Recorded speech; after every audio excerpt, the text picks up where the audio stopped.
name. Lauren, thank you for being here. Thank you, Joy.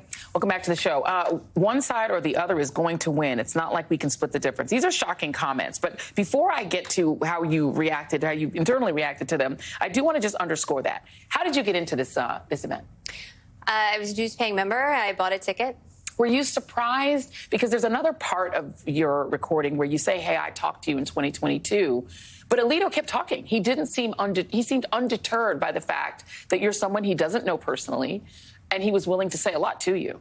Well, so it was 2023, and I included both of the interactions there just so people could see that, you know, I think some of the criticism is, oh, well, he was just agreeing with you or whatnot. But look at his answer in 2023. It was different. It was, no, we don't have a role. I don't know. I don't know. And it was also contrasted to Robert's answer. Let me play that.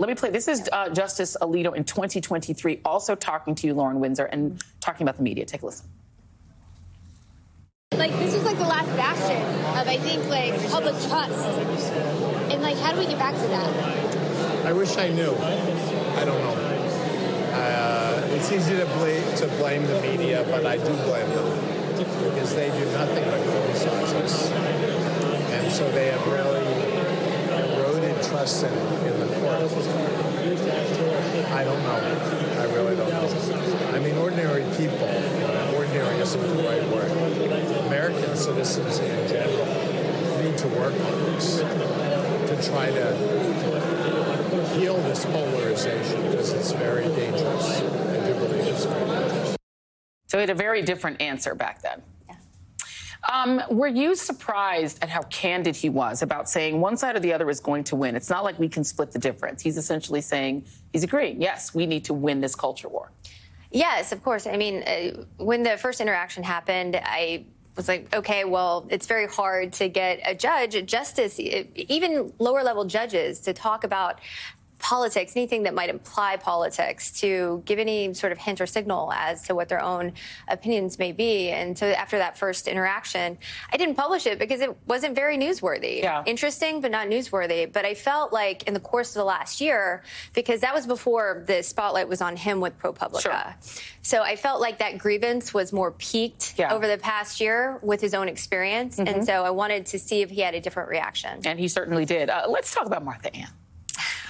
Justice Alito has blamed Martha Ann, his wife, and said it is her flag. She's the one who flew them. It's her fault that there was an upside-down American flag and then a, consent to Jesus or embrace appeal to heaven flag outside their vacation home. Let me play for you, and this is new audio. It just recently went up on your social media and on Rolling Stone. Here is Martha Ann Alito, and you go up to her and you start by saying, hey, I'm a big fan of your husband, and let's hear what happens after that. I'm a huge fan of your husband, and everything that you're going through, I just want to tell you that, like, it's okay. Yeah.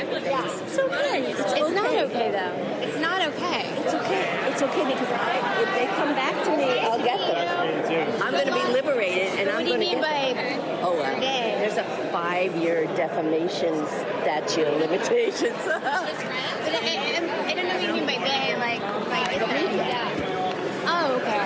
Come on, I'll get you. Come on. I'm normally not speechless.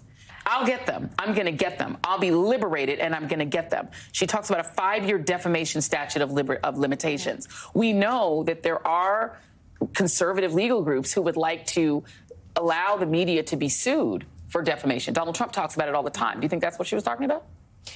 Well, I certainly feel like, yeah, she would like to go after the media, but the implication here with a 5-year statute of limitations is that Justice Alito will be retired by then.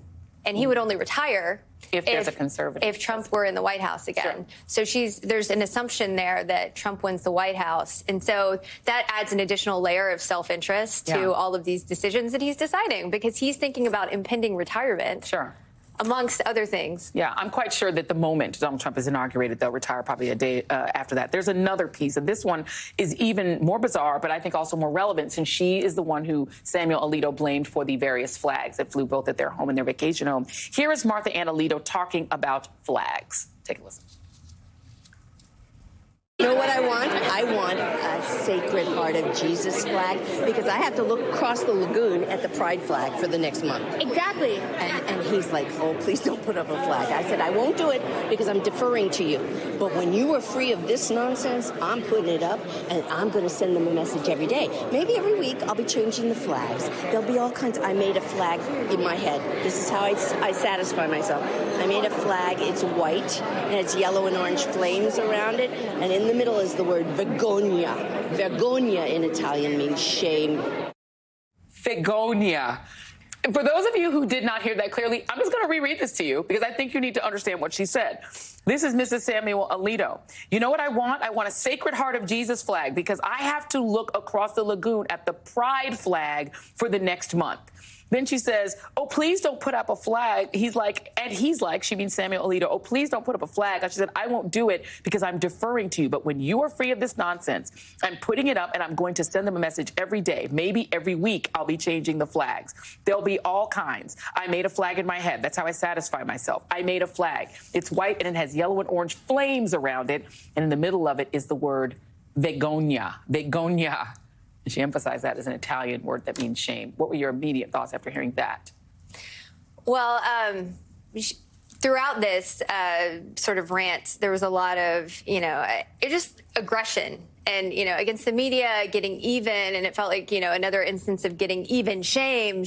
And at one point she talked about being German, and I really had more of the impression that she was Italian by the way that she was talking about everything. From Begonia. Yes, right. Exactly. And she said, I'm German, and you just can't believe how much I can come at you and give more revenge. Begonia. Lauren Windsor, congratulations. This is a huge scoop, perhaps your biggest yet. Thank you for bringing it to the readout. Much appreciated.